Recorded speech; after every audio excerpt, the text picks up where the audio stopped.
मैं Navneet Gautam's classes of physics में आप सभी का स्वागत करता हूं।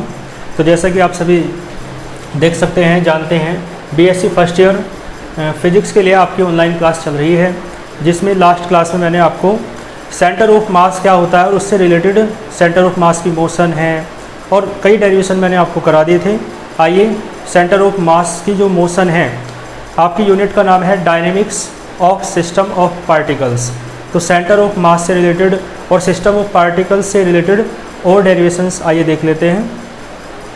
तो मैंने आपको कराया था लास्ट डेरिवेशन, ठीक है, वहाँ तक आपने बहुत अच्छे से तैयार कर लिया होगा, वहाँ तक आपको कोई भी प्रॉब्लम नहीं होगी। बाकी आपके कोई भी डाउट रहा करें तो आप शेयर किया कीजिए, ठीक है। चलो, तो ध्यान देना, सेंटर ऑफ मास के अंतर्गत मैंने आपको सबसे पहले सेंटर ऑफ मास की डेफिनेशन करा दी थी और उसके बाद मैंने सेंटर ऑफ मास, जो सिस्टम ऑफ पार्टिकल्स का सेंटर ऑफ मास का पोजीशन वेक्टर क्या होता है उसका डेरिवेशन मैंने आपको करा दिया था। फिर velocity of centre of mass, फिर acceleration of centre of mass, ठीक है, वहाँ तक मैंने आपको करा दिया था। और एक क्वेश्चन भी मैंने बताया था कि फोर्स और एक्सेलरेशन में रिलेशन भी वो हो सकता था, जो लास्ट वाला डेरिवेशन था। और ये भी कहा था कि एक्सटर्नल फोर्स की अब्सेंस में किस प्रकार से क्या क्या रिलेशन है ना, एक क्वेश्चन मैंने उससे रिलेटेड आपको कराया था। तो वहाँ तक आपको कोई भी डाउट नहीं होगा, बिल्कुल बेसिक चीज़ें हैं और ये सब चीज़ें आप 11th में भी पढ़ चुके हैं, ठीक है। चलो,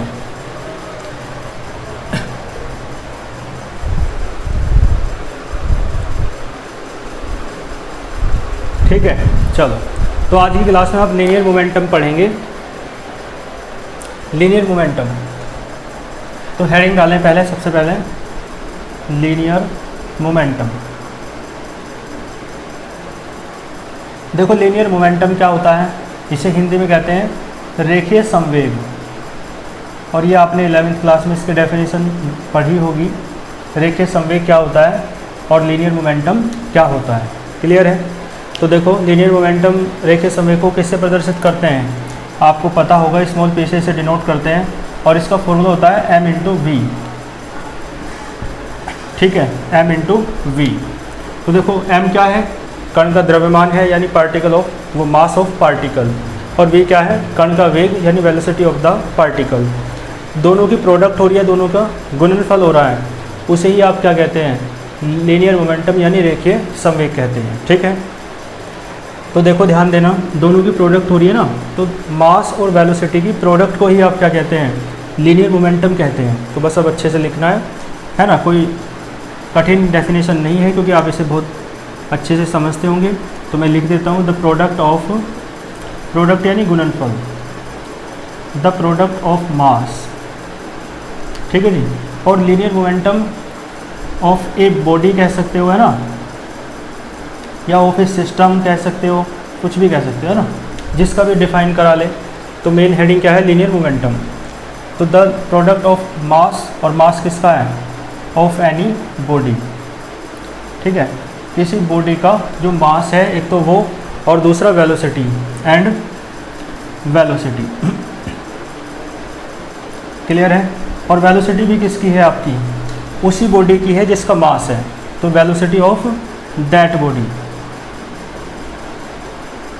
ठीक है जी। तो लैंग्वेज बाकी नोट्स में भी आपको मिल जाएगी, जब पीडीएफ नोट्स आपको ग्रुप में मिलेंगे, वीडियो को डिस्क्रिप्शन बॉक्स में आपको ग्रुप का लिंक मिल जाएगा, वहाँ से आप ज्वाइन हो सकते हैं। तो the product of mass of any body, या ऐसे दोनों को एक साथ कह सकते हो, मास and velocity of any body, आप ऐसे भी कह सकते हो, है ना। यदि आप एनी बॉडी यहाँ ना लिखना चाहो तो लैंग्वेज आप दोनों की साथ भी लिख सकते हो।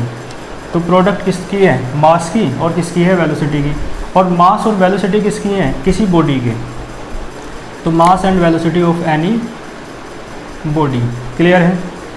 तो the product of mass and velocity of any body is known as, इसे ही आप क्या कहते हैं, लिख लेंगे, is known as linear momentum of that body. यहाँ क्या लिखेंगे आप, दैट बॉडी। दैट बॉडी क्यों आ रहा है, समझ रहे ना, क्योंकि लीनियर मोमेंटम भी उसी बॉडी का कहलाएगा जिसका मास लिया है और जिसकी वेलोसिटी ली है, ठीक है। तो कोई बॉडी है, उसका मास मान लो m है और उसकी वेलोसिटी मान लो कितनी है, v है। तो मास की, m की और वेलोसिटी v की प्रोडक्ट करेंगे, गुणनफल करेंगे, तो जो लीनियर मोमेंटम निकल के आएगा वो भी उसी बॉडी का निकल के आएगा जिसकी वेलोसिटी आपने ली है और जिसका मास आपने लिया है, ठीक है।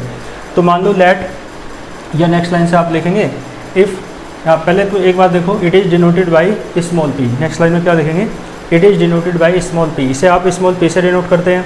फिर नेक्स्ट लाइन में आप बताएंगे फॉर्मूला लिखने से पहले कि m क्या है, v क्या है। तो if m be the mass and v be the velocity of any body then linear momentum of that body, ठीक है। क्या आ जाएगा, फॉर्मूला लिखेंगे, बॉक्स में बंद कर देंगे, और इसकी यूनिट और डायमेंशन आप निकाल सकते हैं, निकालना चाहें तो, है ना।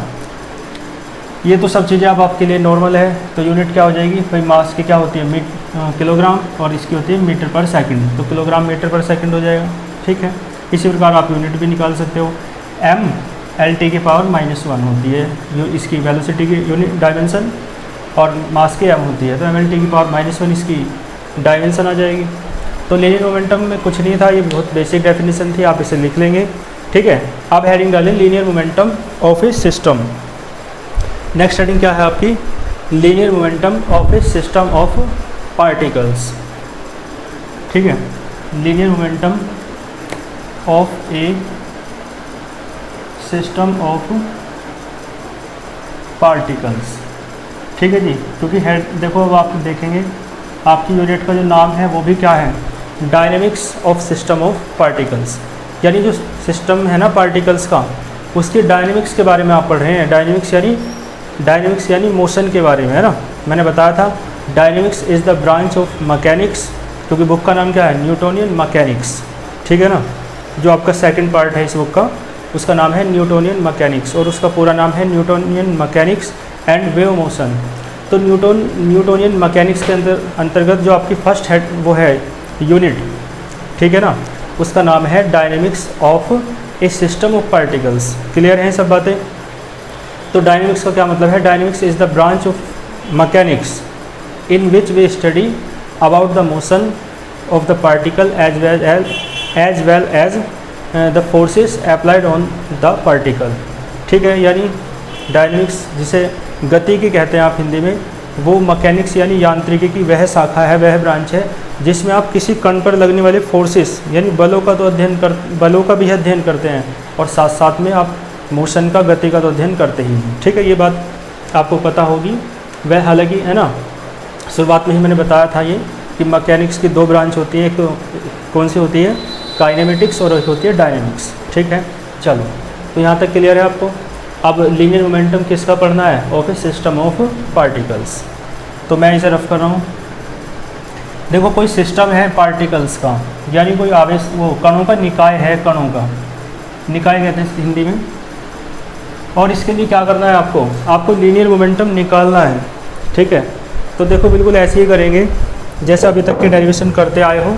क्या करेंगे भाई, कोई एक सिस्टम है जिसमें n पार्टिकल्स है, जिसमें पहले का मास m1 है, दूसरे का m2 है, तीसरे का m3 है, और इसी प्रकार करते हुए लास्ट वाले का क्या है, mn है, ठीक है। और इन सब की वेलोसिटी क्या है, पहले पार्टिकल की वेलोसिटी v1 है, दूसरे की v2 है, तीसरे की v3 है, इसी प्रकार करते करते लास्ट वाले क्या है, vn, ठीक है। क्योंकि कोई सिस्टम है, कोई निकाय है जिसमें n पार्टिकल्स हैं, पार्टिकल्स यानी कण, ठीक है। तो मोशन कर रहा है, जब पूरी बॉडी मोशन करेगी तो बॉडी के अंदर के जो पार्टिकल हैं वो भी तो मोशन करेंगे। क्लियर है ना। जैसे मान लो हमारी जो जैसे कोई प्लेन है, एक स्थान से दूसरे स्थान तक जा रहा है, मोशन कर रहा है, तो उसके अंदर जो बैठे हुए यात्री हैं वो भी तो मोशन कर रहे हैं। क्लियर है ना। क्योंकि इसी प्रकार यदि कोई बॉडी मोशन कर रही है तो उसके पार्टिकल्स जिनसे मिलकर वो बॉडी बनी है वो भी तो मोशन करेंगे, गति करेंगे। तो इसी प्रकार सबकी वेलोसिटी क्या है, सब में वेलोसिटी है, सब में क्योंकि सब क्या कर रहे हैं, मोशन कर रहे हैं। तो कोई एक सिस्टम ऑफ पार्टिकल्स है, मैंने बता दिया है, जिनके masses m1, m2, m3 and so on mn है। और कोई जो बॉडी है उसमें जो पार्टिकल हैं उनकी वेलोसिटी क्या होंगी, v1, v2, v3, v4, है ना, इस करते हुए vn तक। तो ध्यान देना। तो फिर एक बात देखो, आप टोटल लीनियर मोमेंटम निकालो, तो देन टोटल लीनियर मोमेंटम किसका, पूरी बॉडी का, then total linear momentum of body, या ऑफ सिस्टम कह दो क्योंकि सिस्टम है पूरा पार्टिकल्स का। तो ऑफ सिस्टम क्या हो जाएगा, देखो सब जुड़ जाते हैं। मैं आपको एक बात बता दूं, टोटल जो है ना लीनियर मोमेंटम जो है टोटल पूरी बॉडी का, वो सारे पार्टिकल्स का जो लीनियर मोमेंटम है वो ऐड हो जाएगा।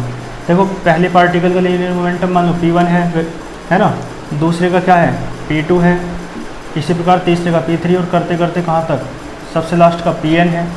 तो देखो इन सबको यदि जोड़ दिया जाए, है ना, सभी पार्टिकल्स के लीनियर मोमेंटम को जोड़ दिया जाए तो बाद में किसका लीनियर मोमेंटम आ जाएगा, टोटल लीनियर मोमेंटम आ जाएगा किसका, पूरे सिस्टम का यानी पूरी बॉडी का। ठीक है, तो देखो इसके लिए आप लैंग्वेज ये भी लिख सकते हो, द टोटल लीनियर मोमेंटम। इस क्वेश्चन मतलब इसे लाइन को लिखने से पहले आप क्या लिख सकते हो, द टोटल लीनियर मोमेंटम। बाकी PDF नोट्स में आपको लिखी हुई मिल जाएगी, मैं एक बार बता देता हूँ कैसे। मैं कहना चाह रहा हूँ कि जो टोटल लीनियर मोमेंटम है पूरे सिस्टम का, पूरी बॉडी का, वो पार्टिकल्स के कणों के अलग अलग लीनियर मोमेंटम के सम के बराबर है या नहीं, योग के बराबर है। ठीक है, तो क्या लिखेंगे, the total linear momentum of the system is equal to the sum, और सम भी कैसा है, वेक्टर वाला, वेक्टर क्वांटिटी है ना लीनियर मोमेंटम, सदिश राशि है, रेखीय संवेग जो होता है। तो is equal to vector sum of the linear momentums. देखो मोमेंटम्स नहीं होता, मैं आपको एक ग्रामर की बात बता दूं, जो मोमेंटम आपका वर्ड है ना, इसका जो प्लूरल बनाओगे तो UM हट के A लग जाता है, क्या लग जाता है, A, मोमेंटा होता है, मोमेंटम्स नहीं होता। ठीक है, तो किसके बराबर हो जाएगा, is equals to the vector sum of linear momenta, momenta आएगा ना बहुत सारे हैं, is equal to the vector sum of linear momenta of the particles के लीनियर मोमेंटा का, यानी लीनियर मोमेंटम जो है उनका क्या है, सम जो है टोटल लीनियर मोमेंटम के बराबर होगा। क्लियर है, ये बात आपको समझ में आ गई होगी। अब देखो आपको एक बात तो मैंने बताई दी कि जो P है ना, इस तरीके से होता है vector P M into vector V हो जाएगा। मास क्या है, स्केलर क्वांटिटी है, अदिश राशि है, तो उस पर वेक्टर नहीं लगेगा। तो वेक्टर P के मान नहीं रखना आपको, वेक्टर P तो निकालना है। ये फॉर्मूला आपको इन पे अप्लाई करना है। तो क्या हो जाएगा, M1 vector V1 plus M2 vector V2, और ये कहाँ तक है, प्लस MN वेक्टर Vn। ठीक है जी, देखो इसे सिग्मा के रूप में लिख दो। सिग्मा जो है वो सम को प्रदर्शित करता है, डिनोट करता है, और इसे ऐसे लिख सकते हो आप जनरल टर्म में Mi वेक्टर Vi, और कह दो I 1 से लेकर कहाँ तक है, N तक। ठीक है, क्योंकि I की जगह 1 रखोगे पहले टर्म आ जाएगी, I की जगह 2 रखोगे सेकंड टर्म, और इसी प्रकार करते करते सबसे लास्ट में I के प्लेस पे N रखोगे तो ये वाली टर्म आ जाएगी। ठीक है, और प्लस हो रहा है सब में, तो इसलिए क्या लिया, सिग्मा। ठीक है, I इसलिए लिया क्योंकि एक जनरल टर्म ले ली, जनरल टर्म यानी सामान्य पद, तो ये क्या हो जाएगा, इक्वेशन फर्स्ट। क्लियर है, चलते हैं फिर आगे, यहाँ तक नोट कर लो आप, दिख रहा है आपको क्लियर। हाँ चलो थोड़ा सा और कर देता हूँ अभी, और काफ़ी दिख रहा है आपको नीचे तक। तो देखो ये इक्वेशन 1 मिल गई, और आप एक बात जानते हैं, मैंने आपको करा रखा है derivation velocity of centre of मास, है ना, लास्ट क्लास में कराया था, velocity of centre of mass, centre of मास यानी CM। तो सेंटर ऑफ मास की वेलोसिटी क्या होती है, आपके याद होना चाहिए, वेक्टर VCM होता है 1/m sigma I equals to 1m mi, और वेक्टर Vi, यही तो होता है। m को इधर ले जाओ तो क्या आ जाएगा, MVCM। MVCM किसके बराबर जाएगा, sigma I equals to 1 to n mi vector Vi, equation second. देखो आप ये सारा P के बराबर भी है, और ये सारा देखो दोनों सेम है नहीं, ये सारा इसके बराबर भी है, तो यानी ये इसके बराबर है, ये इसके बराबर है, और ये दोनों भी बराबर हैं, तो ये दोनों बराबर हुए या नहीं। तो इसका मतलब है from equation first and second it is clear. ठीक है, from first and second it is clear, या वी हैव क्या रखते हो कि जो वेक्टर P है वो किसके बराबर हो जाएगा, M इंटू वेक्टर VCM। ठीक है, किसके बराबर हो जाएगा, M into capital M into vector VCM। देखो वेक्टर P क्या है, लीनियर मोमेंटम है, total linear momentum of system, पूरे सिस्टम का लीनियर मोमेंटम है। M क्या है, कैपिटल M है, तो कैपिटल M क्या है, पूरे सिस्टम का मास है। ठीक है, पहले पार्टिकल का मास तो स्मॉल m1 था, दूसरे का स्मॉल m2 था, और इसी प्रकार करते करते लास्ट वाले nवें पार्टिकल का था mn स्मॉल में, है ना। लेकिन सबके मास को जोड़ देंगे तो कैपिटल M आएगा, जो पूरी सिस्टम का है, पूरी बॉडी का है। और VCM क्या है? Velocity of centre of mass. ठीक है, तो आप हैंस करके लिख सकते हैं यहाँ से। ठीक है, चलो मैं लिख देता हूँ हैंस। बताओ ज़रा क्या आ रहा है?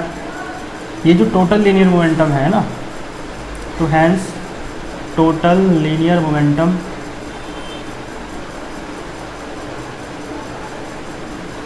Hence total linear momentum of, बोलो किसका?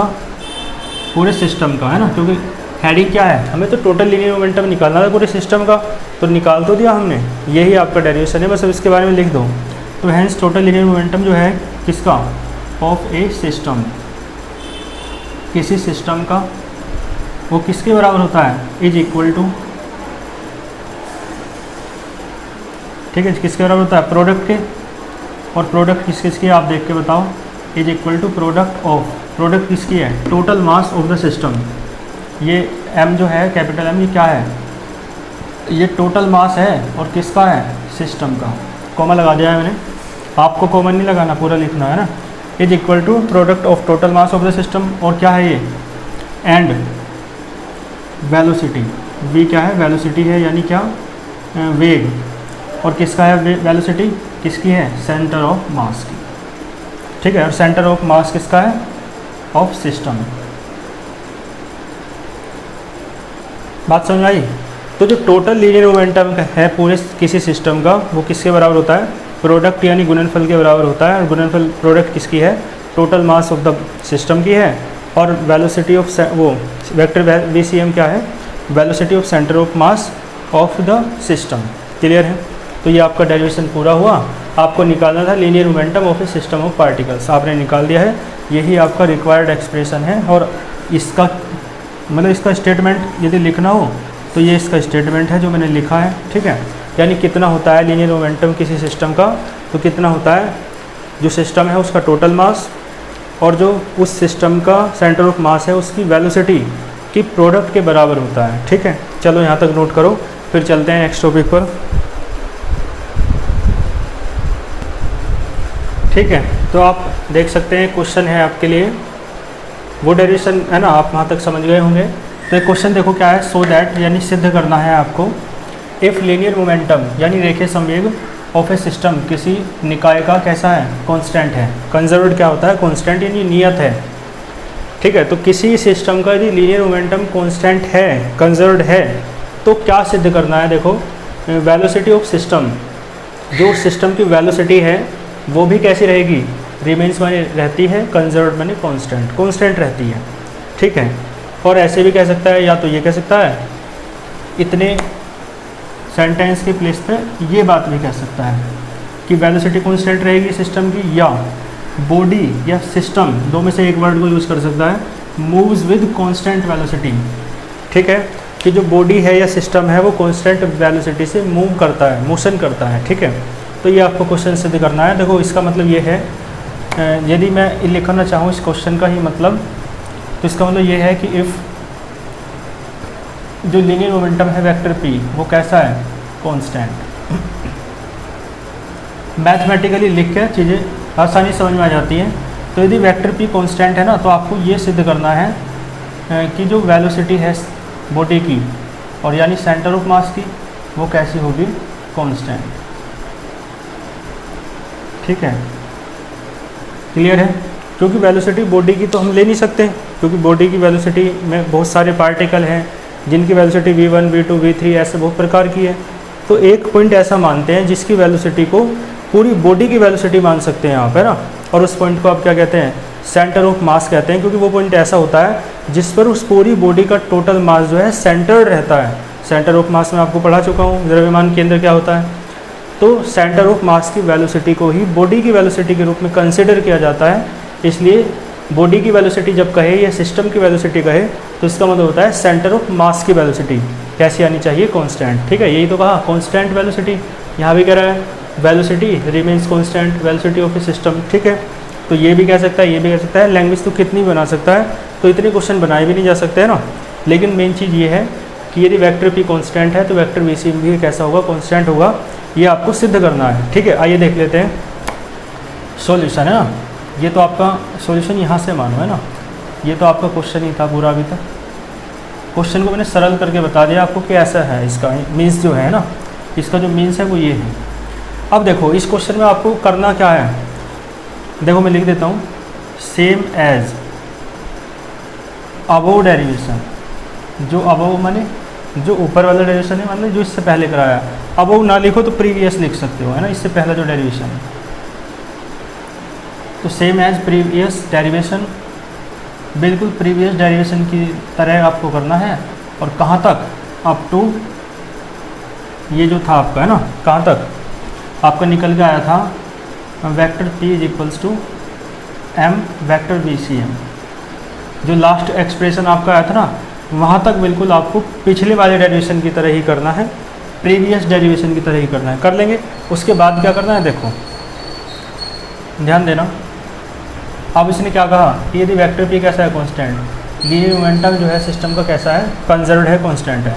तो देखो इफ़ लीनियर मोमेंटम, यहाँ तक तो वही करना है बिल्कुल सेम। उसके बाद क्या करना है वो मैं बता रहा हूँ यहाँ से, इफ़, है ना। आफ्टर दैट, इसके बाद क्या करना है ना, इसके बाद ये करना है जो मैं अब कर रहा हूँ, ठीक है। तो if linear momentum, linear momentum किसका, सिस्टम का, ऑफ सिस्टम कैसा है, इज़ कंजर्व्ड, कंजर्व्ड यानी संरक्षित बोलते हैं हिंदी में, यानी कांस्टेंट। और इसका मतलब है कि वेक्टर p कैसा है, दैट इज, इसका अर्थ क्या है, वेक्टर p कैसा है, कांस्टेंट, ठीक है जी। अब आप एक को बताओ, आप एक डिफरेंशियल में रूल जानते हैं, फॉर्मूला, कि जो डिफरेंशियल होता है किसी भी कांस्टेंट का वो क्या होता है, जीरो। और मैंने ये बात बता रखी है कि किसी कांस्टेंट का डिफरेंशियल जीरो होता है, और ये उसका अपोजिट भी बता रखा है कि जिसका डिफरेंशियल जीरो होता है तो वो क्या होता है, कांस्टेंट। तो ये बातें आपको याद रखनी है, हालांकि पता भी है आपको। तो देखो इसका क्या कर दो भाई, कांस्टेंट है ये, तो इसका डिफरेंशियल क्या होगा, जीरो होगा या नहीं, क्योंकि कांस्टेंट का डिफरेंशियल जीरो होता है। और ये कांस्टेंट दिया है तो वेक्टर डी ओवर डी क्या होगा, जीरो। कांस्टेंट का या दोनों ऐसे कह दो, दोनों तरफ का डिफरेंशियल कर दिया विद रिस्पेक्ट टू टी। तो डी अपॉन डी क्या है, जीरो।